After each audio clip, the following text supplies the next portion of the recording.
নমস্কার বন্ধুরা, আমি দীপায়ন। আপনারা দেখছেন বাগানি ইউটিউব চ্যানেল। চলে এসেছি নতুন একটা ভিডিও নিয়ে।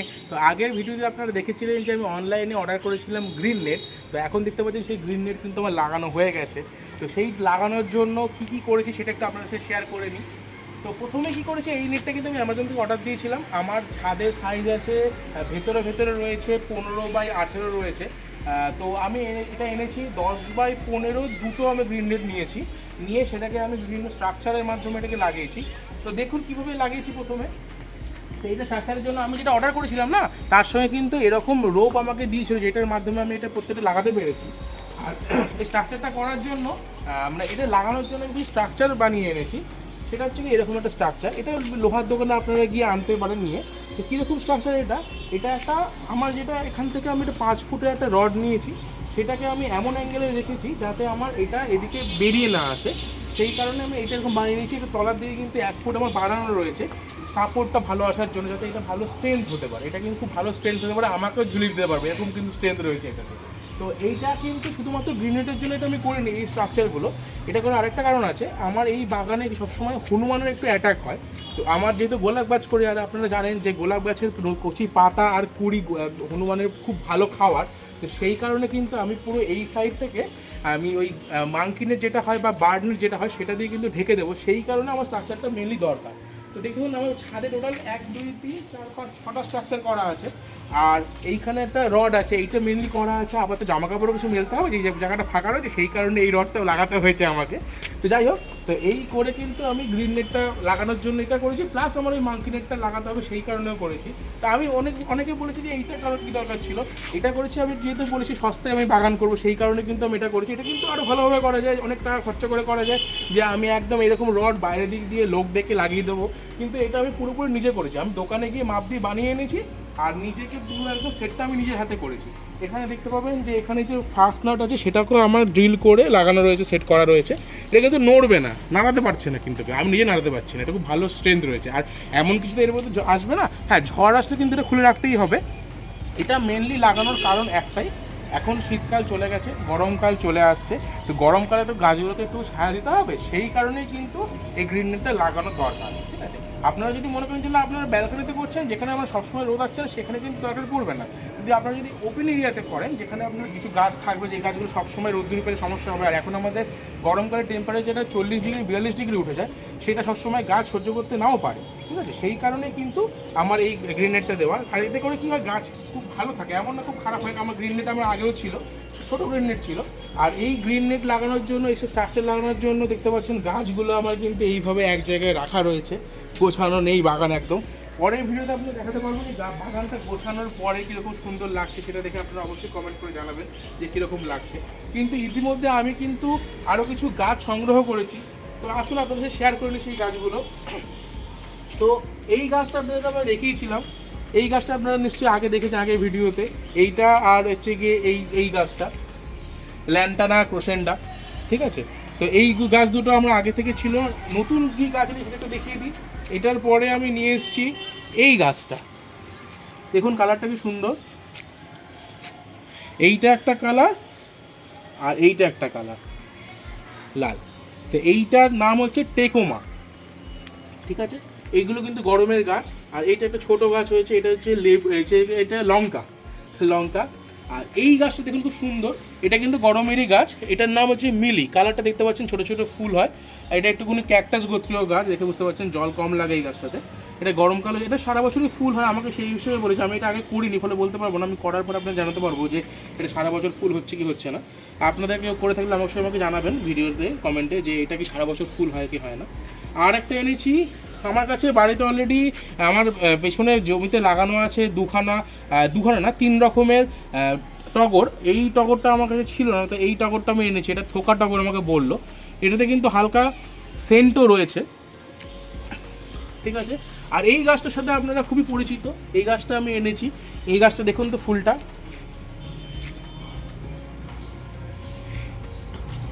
এই গাছটা আমাকে অবশ্যই কমেন্টের মাধ্যমে জানাবেন এটা কি গাছ। যদি আপনারা না বলতে পারেন, আমি অবশ্যই পরের ভিডিওতে আপনার জানিয়ে দেবো যে এটা কি গাছ। এই গাছটা আমি রিসেন্টলি এনেছি। এইটা ছাড়া এনেছি আর দুটো গাছ আছে এখানে। সেটা হচ্ছে কি এই বোগেনভিলিয়াটা এনেছি সাদা কালারে। আর একটা বোগেনভিলিয়া এই সাইডে রয়েছে, এই একটা বোগেনভিলিয়া রয়েছে, ঠিক আছে। আর আমি যে ছোট গাছগুলো আমি নার্সারি থেকে এনেছিলাম সেগুলো দেখুন আমার পটিং করা হয়ে গেছে, কিছু গাছ এনেছিলাম সেগুলো পটিং করা হয়ে গেছে, পরে আমি আবার গাছ আনবো, এনে আবার পটিং করবো, তখন আপনাদের সাথে শেয়ার করবো যে কীভাবে পটিংটা করতে হয় ছোটো চারা। এগুলো সবই 1 ইঞ্চি যে থাম পট হয় না, সেই থাম পটে করে আমি নার্সারি থেকে নিয়ে এসেছিলাম, তারপরে সেটাকে এগুলো পটিং করা হয়েছে। এইবারে এই পটিং করলে কিন্তু সব গাছ বাঁচে না, কিন্তু একটা উপায় আছে যেইটার মাধ্যমে আপনারা এই সমস্ত 1 ইঞ্চি পটের গাছ বাঁচিয়ে ফেলতে পারবেন, সেটা আমি পরের ভিডিওতে আপনাদের সাথে শেয়ার করব যে কি ইউজ করতে হয়। একটা জিনিস আছে যেটা ইউজ করতে হয়, ইউজ করলে তবেই কিন্তু সমস্ত গাছ বাঁচবে, নইলে কিন্তু সব গাছ বাঁচানো সম্ভব হয়ে ওঠে না। আমি যে শীতকালে যে গাছগুলো আপনারা দেখতে পাচ্ছেন, এই সাথে যে শীতকালে যে গাছ রয়েছে, আমি কিন্তু সব ওই 1 ইঞ্চি পটে এরকম গাছই নিয়ে এসেছিলাম, সেখান থেকে কিন্তু আমি 100% সাকসেস রেটে কিন্তু আমি সব কটা গাছ থেকে কিন্তু বড় গাছ করতে পেরেছি, চারা গাছ থেকে বড় গাছ করতে পেরেছি। সেটা একটা জিনিস ইউজ করতে হয়, সেটা আমি পরের ভিডিওতে আপনাদেরকে জানাবো। দেখুন ধীরে ধীরে শীতের যত গাছ হয়েছে সবগুলো কিন্তু ধীরে ধীরে মরে যাচ্ছে, ধীরে ধীরে গরমের গাছের ফুলগুলো আপনারা দেখতে পাচ্ছেন, ঠিক আছে। আর দেখতে পাচ্ছেন এখন যেহেতু গরমকাল পড়ে গেছে, শীতকাল চলে গেছে, ওই জন্য যত গোলাপ গাছ গোলাপ রয়েছে ফুটে সবকটা কিন্তু দেখুন সাইজ ছোট হয়ে গেছে। সাধারণত শীতকালে যে গোলাপগুলো ফোটে সেগুলোর কিন্তু সাইজটা বড় থাকে, যেহেতু এখন গরম পড়ে গেছে ওর জন্য কিন্তু গোলাপের সমস্ত সাইজ কিন্তু ছোট হয়ে গেছে। আবার যখন শীতকাল পড়বে তখন দেখবেন গোলাপের সাইজগুলো কিন্তু আবার বড় হয়ে যাবে।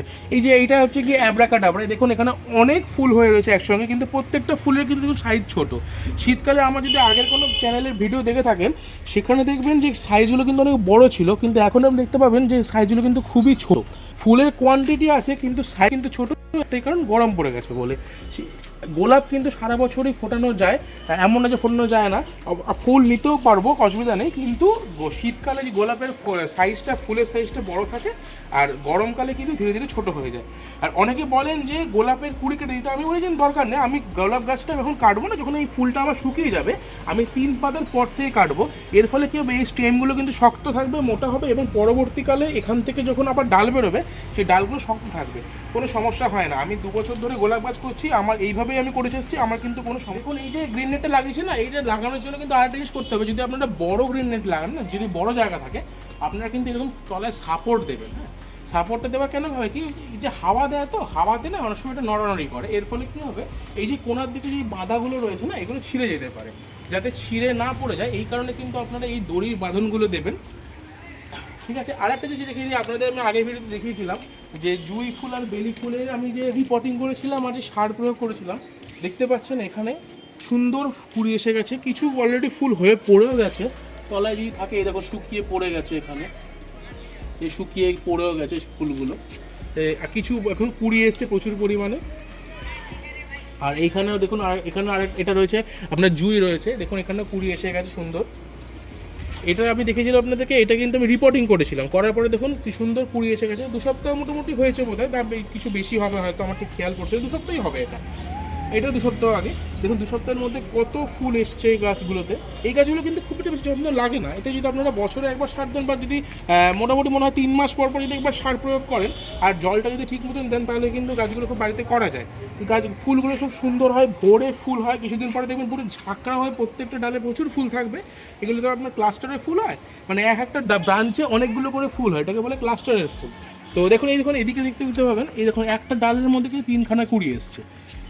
এরপরে যত ধীরে ধীরে যত গরম বাড়বে তখন দেখবেন এই একটার মধ্যে 4-5টা করে কুড়ি আসবে, ওটাকে বলে ক্লাস্টারে ফুল আসা বলে। তো এরকম এসে কিন্তু গাছটা খালি ফুলে থাকবে, পাতা দেখা যাবে না। জুঁই বেলিতে এরকমভাবে ফুল হয়, এগুলোতে শীতকালে কোনো ফুল আসে না, শীতকালে এগুলো ডরমেন্সিতে চলে যায়, এবং ফেব্রুয়ারি মাসের লাস্টের দিকে আপনাদেরকে রিপোর্টিং বা খাবার প্রয়োগ করে ফেলতে হয়। তারপরে আপনারা মার্চ মাসের শেষের দিক থেকে, মার্চ মাসের মাঝামাঝি দিক থেকে এরকম আপনারা ফুল দেখতে পাবেন। এই গাছগুলো আপনারা ছাদ বাগানে রাখবেন, খুব ভালো গাছ হয় এবং খুব ভালো ফুল হয়, খুব সুন্দর মিষ্টি গন্ধ হয়। আর আমার কিছু আগের পুরনো গাছ ছিল যেটা আপনার দেখানো হয়নি আগে, কারণ এই গাছগুলো আমি কত যত্ন করতাম না, ছাদ বাগান আসার পরে আমি যা যত্ন করা শুরু করেছি, সেটা হচ্ছে কি এই দুটো বোগেনভিলিয়া। এই বোগেনভিলিয়া দুটো সমস্যা ছিল প্রথমে, এখনও যেটা রয়েছে সেটা হচ্ছে কি বড় জায়গায় রয়েছে, এটা গাছ অনুযায়ী কিন্তু টপটা বড় রয়েছে বলে ফুল বেশি আসছে না, এটা আমি খুব শিগগিরই রিপোর্টিং করব। তো রিপোর্টিং করার পরে কী হবে, গাছে কিন্তু ফুল আসবে। দেখুন এইটা একই প্রবলেম ছিল, এই বড় জায়গায় ছিল থেকে আমি ছোটো টবে এনেছি, যেহেতু আমার টব ছিল না বলে আমি প্লাস্টিকের টবেই এনেছি, কিন্তু দেখুন প্রত্যেকটা ব্রাঞ্চে কিন্তু ফুল এসে গেছে। আমি ঠিক সেম প্রক্রিয়াটা ওটাতে প্রয়োগ করবো, দেখবেন ওটাতেই প্রচুর ফুল এসে যাবে। আর এটা তো আপনারা দেখেছেন যে লেবু গাছ, তো এখানে যে লেবুগুলো ছিল সেগুলো আমার হারভেস্ট করা হয়ে গেছে, খুব বেশি লেবু এখানে হয়নি, 2 থেকে 3টে লেবু হয়েছিল। তো পরের বার কিন্তু আমি লেবুগুলো আরও বেশি করব, তখন আপনারা দেখাতে পারবো যে কীভাবে বেশি পরিমাণে লেবু আনতে হয়। আর এইগুলো আপনার দেখানো হয়নি খুব একটা বেশি, কারণ এগুলো আমি ভালো করতে পারিনি, এবছর আমি প্রথমবার করেছি এটা। এগুলো হচ্ছে গিয়ে চন্দ্রমল্লিকা আমি ভালো করতে পারিনি এবারে, আমার চন্দ্রমল্লিকা কোনো এক্সপিরিয়েন্স নেই, আমি করেছি প্রথমবার। দেখুন এরকম ফুল হয়েছে, গরমকালে আসার কথা না, এটা এখন তো মোটামুটি মার্চ মাসের শেষের দিকে, এখন কিন্তু এইরকম কুড়ি আসার কথা না, এগুলো আসার কথা জানুয়ারি মাসের দিকে। আমি এটা ঠিক মতন করতে পারিনি প্রথম থেকে, এবছর প্রথমবার বলে আমি ব্যাপারটা জেনে গেছি কী করতে হবে। পরের বছর আপনাদের খুব দেখাতে পারবো ভালোভাবে যে কীভাবে সুন্দর করে আপনাদের চন্দ্রমল্লিকা করতে হয়। চন্দ্রমল্লিকা করতে হয় কিন্তু অনেক আগে থেকে, এমন না যে পরের দিকে করলেই হয়, করতে হয় অনেক আগে থেকে। শীতকালের ফুল হতে পারে, কিন্তু চন্দ্রমল্লিকা করতে হয় আগের থেকে। আর দেখুন এই গাছটা আমি এনেছিলাম একটা লোকাল দাদার থেকে, এটা আমাদের বাজারের এখানে বসে দাদাটার থেকে, আমাকে বলেছিল তুমি নিয়ে যাও, প্রচুর ভালো সুন্দর ফুল আসবে। সত্যি দেখছি খুব সুন্দর ফুল এসছে। এটার নামটা ঠিক জানা নেই, যদি আপনাদের কারো জানা থাকে নামটা কি তাহলে অবশ্যই আমাকে জানাবেন। আর এটা তো আপনারা জানেন, আমি দেখিয়েছিলাম আপনাদেরকে, এটা ব্লিডিং হার্ট।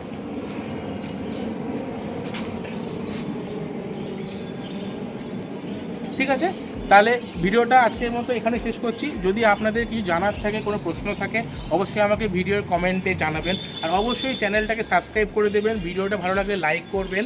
তাহলে শেষ করছি আজকের মতো ভিডিওটা এখানেই। নমস্কার।